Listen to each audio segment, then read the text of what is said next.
Disclaimer, I am just a hobbyist, okay? I am not a professional by any means necessary when it comes to nails or anything like that. So anything I show you when it comes to nails, I need you to do some research. I need you to, figure out what you're trying to do for yourself and do that, because what I'm showing you is what I do on myself. This is a nail video. If you follow me from makeup, just know that I have been into nails. I love nails. So that's what we're gonna do. We're gonna start adding some nail content to this channel. So if you're interested, please subscribe and stay and watch this video. Also, let me know how I can improve the video, because I don't know how to film nail videos just yet, but we're gonna figure it out. So first things first, I wanted to show you guys what I got from Sweetie Nail Supplies. And you're gonna wonder how I started like right into Korean nail stuff, but I have been watching Long Hair Pretty Nails and a few other ladies and Ariana Nicole for a very long time. And I've heard them talk about Korean nail products and how they're superior compared to other brands. So I wanted to go ahead and try it out. Upon my research, it led me to Sweetie Nail Supply, which I ended up placing a few orders just to test the products out. And then I fell down the rabbit hole of looking at Korean based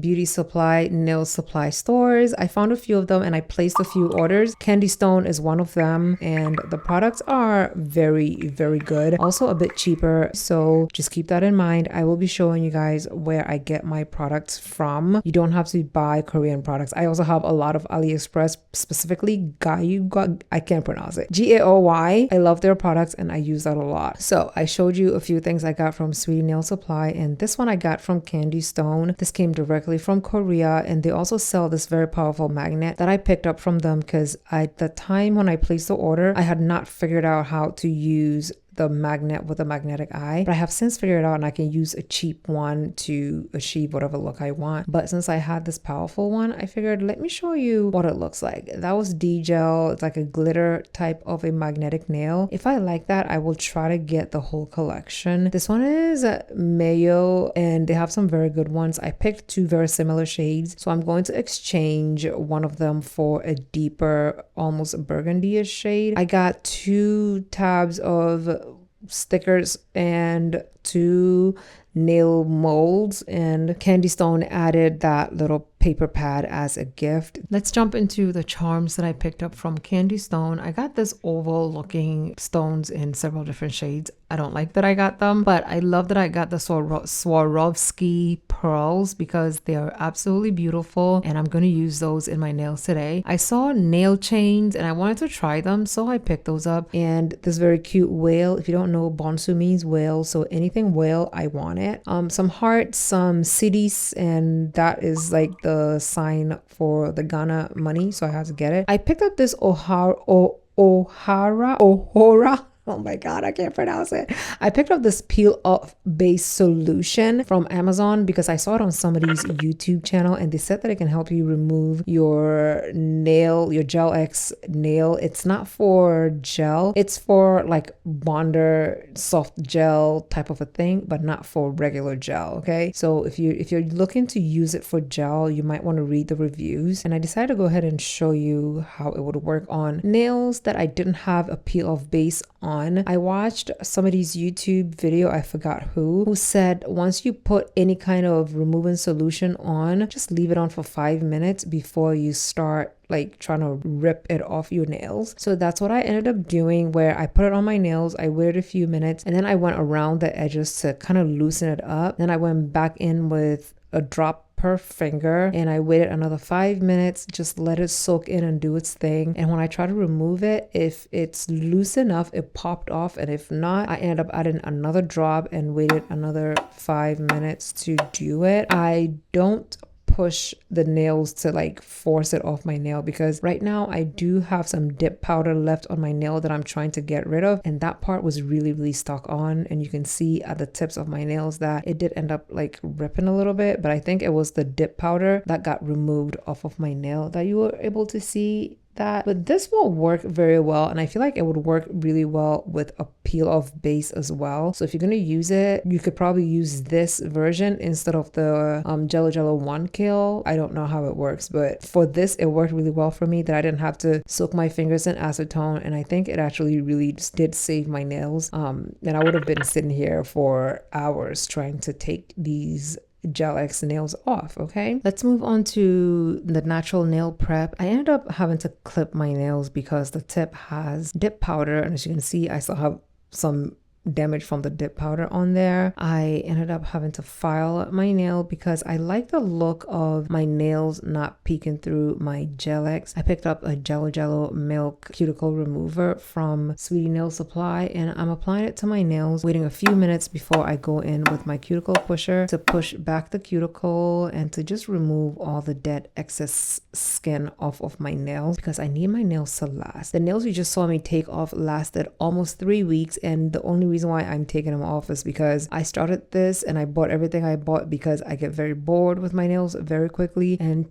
almost 3 weeks was enough for me to need my nails off because why am I buying so many nail products if I'm not going to be switching up the nails like that, you know? I picked up this drill off of Amazon. It's linked on my Amazon storefront. I did a quick filing around my cuticle, and then I'm going in with this round shape Gel X from Apres. I have never had round nails before. I wanted to try it. I don't know how I feel about it, but I figured if I don't put it on and leave it on for like a few weeks, I'm never gonna know how I feel about round nails. As of today, I can say that I might like round nails in a long form. I'm still gonna keep the medium and keep using it until I absolutely love what they look like on my nails before I pick up any long nails, okay? So first I did the chemical etching on the nails. I like to do that and let it sit while I do the prep so that I don't have to wait and risk getting any lint on my nails, okay? So I'm using everything that came in my Apres kit. First, we're using the pH bonder. It's a dehydrator. It takes away all the moisture from your nails. And then we're going in with the primer. The pH bonder creates a layer that almost resembles a base coat. Apparently it just gives the gel something to grip onto. So you definitely need to do this step before you move on to the next step in the Apres kit. But because I want to peel my nails off very easily, I'm going in with the Jello peel off base. This specific one does not peel off unless you put a solution over it. So I'm just covering my whole entire nail with it. That way, when it's time for me to take it off, it will be easy. I've never used this before. I don't really know how long these nails would last. I will come back with an update in my next video when I'm taking these nails off so you can see how long it lasted me. As of today, my nails have lasted almost a week. It hasn't lifted or anything. So I guess if you want a week, you could probably get a week out of it. I cured everything for 60 seconds, and now we're going in with the Extend Gel. This is the natural next step to your Gel X routine if you're not using a peel off base. So I went in and put down a thin layer of the Extend Gel, and you're supposed to cure this also for 60 seconds. This is the most heart-wrenching part of this whole entire routine, because if you do it wrong, you're gonna get a lot of flooding, a lot of movement. It's just not cute, okay? So a lot of this you're gonna see that I'm out of frame. I do have a new setup coming for the nails, so we will hopefully figure it out by then. But I learned that you're supposed to put a thin layer in the inside of the Gel X and then put a bead of it at the bottom, press it down from the bottom to the tip and hold it down and then put it on the light. I don't know. I will show you how I do it as a very novice beginner because I don't know what I'm doing. This is like my my third ever Gel X application, and this was a lot better than before, but it was still a struggle for me. So I will keep practicing. I will keep doing it. I will keep watching videos on how to do it and make it better. But this is what it looked like. It didn't look really bad at all. I found the tip of the Gel X because it has like a little knot over there that I want to go away. And then what I learned was to put acetone around the cuticle so that it can help seal the gel. That way it doesn't fall off very easily. The one thing I didn't do, which is because I was lazy in my application, is filing around it after I do this. That way it would lay down flat and seamless. I didn't do it now, but I did it on my sister and I see the benefit of that. So I'm going to start doing that. So if you're watching this and you're trying to do it, please file around your cuticle after you do this. That way you can remove any melted Gel X tip on there. Let's move on to the nail and the nail art that popped into my head based on the unboxing that I did. I have this Kiara Sky Builder Gel and I decided to use that as a base coat for everything. I generally would just go in with my nail color, and I don't think there's anything wrong with that, but I wanted to go ahead and just add a bit of a clear layer so that I can do the next step that I want to do. The next step that I wanted to do was to go ahead and add glitter to my nail. So I needed something sticky for the glitter to be able to stick onto. After curing for 60 seconds, I went in with this glitter. I don't even remember where I got this from. I have been a nail fanatic, a nail lover for decades now, and I had a lot of nail supplies that I got rid of because I didn't think I would go back into nails. I was trying to declutter and all I had was lacquer nail polishes instead of gel. So I didn't really think that I wanted to go back into nails. So I got rid of everything I owned, only to keep a few of the things that I hadn't used after I got it. And this is one of the things that I didn't use that I had that I didn't get rid of. So I don't know where I got this glitter from. Like, I have no idea. But I ended up adding the glitter on top of my nail with this nail brush that I got from Amazon or AliExpress many decades ago. I still have all my nail art brushes, so I decided to just start using them. So I'm using the brush to add the glitter to the top of my nail because of that inhibition layer, that sticky layer that comes on top of the gel after you cure it. That's what I'm using to hold on to the gel. Now, after I did that, I went ahead and cleaned off the brush. That way I can make sure to not put any product on there so that I can accidentally cure it. I needed my brush to last. After I cleaned off the brush and cleaned up the glitter, I'm going in with this DOI by Nail Bio. This is the nudie white shade. It has like a slight white shade to it, but it's also very clear, almost like a milky top coat gel. I'm adding it on the top of my nail until I get the desired look, and because of how thin it is, I needed more than one coat to be able to get the look that I had in mind. I don't like using white products on my nail as a full nail because of how dark I am. It makes the nail so stark against my skin tone. It's a bit nerve-wracking for me to see that stark contrast between the nail and my skin tone, but it's something that I need to get over because some of the nail designs that I'm going to be doing will require a white base, and I really need to get over that ick very quickly. It doesn't look bad. I just personally don't like the stark contrast on my skin. Now, this is what it looked like after I did the second layer of the nudie white, but I wanted it to be a little bit more white, so I'm going in with a third layer of nudie white to cover up the glitter a little bit more because I do want the glitter to show, but I don't want it to be a glitter look. I want it to have like some kind of a texture that you probably wouldn't know it was there, but it adds a little bit of a nuance to the nail, something underneath it, something to give it a bit more character, a bit more depth, and that's why I wanted to cover it enough to where you couldn't really tell. So the third coat gave me exactly the look that I was looking for. After curing for 60 seconds, I'm going in with my GAOY top coat. This top coat is what I got to help me do chrome, and because it's a non-wipe top coat, it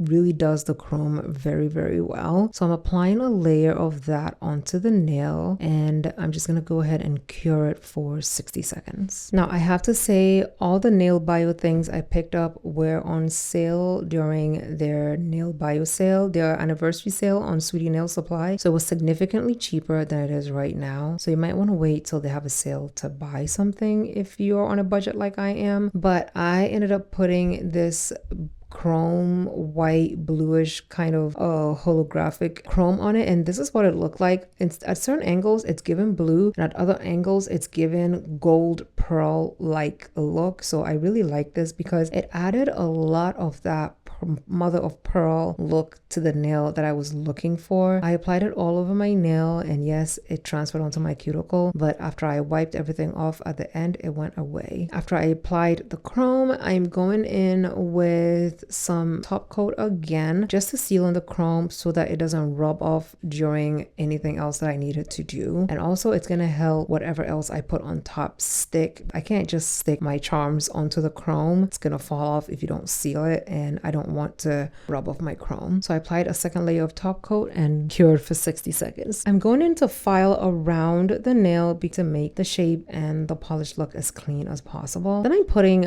all the rhinestones I'm going to need on this palette. I needed 2 of the pearl colored gems I got from Candy Stone, and the rest of these I think are from AliExpress from like my olden days as a nail fanatic. And then I'm going in with my Macart rhinestone gel or rhinestone glue. This is going to help me hold on to all the stones for the length of time that I need to wear these nails for. So I put the big pearls directly in the middle of the nail. Then I put some of the Macart rhinestone glue around it so it can stay. Then I'm just packing on all the flat side pearls around it just to help it look beautiful. There is no rhyme or reason to this. I am just placing the gems onto the nail and around the pearls until I like what it looks like, because I didn't just want it to be pearl only. I wanted it to look cute. So I'm adding what I need to add to make it look cute. I'm using my handheld LED lamp to keep the gems in place so they're not sliding around until I finish all of my nail, and then I will put my whole hand into my big lamp for 60 seconds. So I did the thumb and my other fingers with a few rhinestones and some of the flat-sided pearls, and I stuck my whole hand into the lamp for 60 seconds. Because it's good practice to clean anything that gel touches, I like to clean all the tools I used with some alcohol before I put it away. That way I don't accidentally handle it with my fingers. I added some top coat, enough to cover over all the charms and the pearls. That way they don't rub off or lose their color as the days go on. I put it into the big lamp and cured it for 60 seconds. Then I'm going in and wiping everything off. Even though this was a no wipe top coat, I like to wipe around my fingers because, as you can see, I had some chrome on it. Just making sure to wipe everything off. Wash my hands, came back, applied some lotion and some of this Apres cuticle oil. This is what the finished look was. I am trying to figure out the best angles for these shots, but I found that the outside look was the best. Do you see what the glitter looks like on the underside of the nail? Like, that's why I put the glitter down first, because I just like that when you turn your nail around, the underside of your nail has a lot of glitter action going on, but on the top of the nail it doesn't look as glittery as the underside. I love it. Let me know down below in the comments what you think about this nail look. Would you wear it? And also, did I nail a mother of pearl inspired nail? Let me know down below in the comments. I will see you guys in my next video. Bye.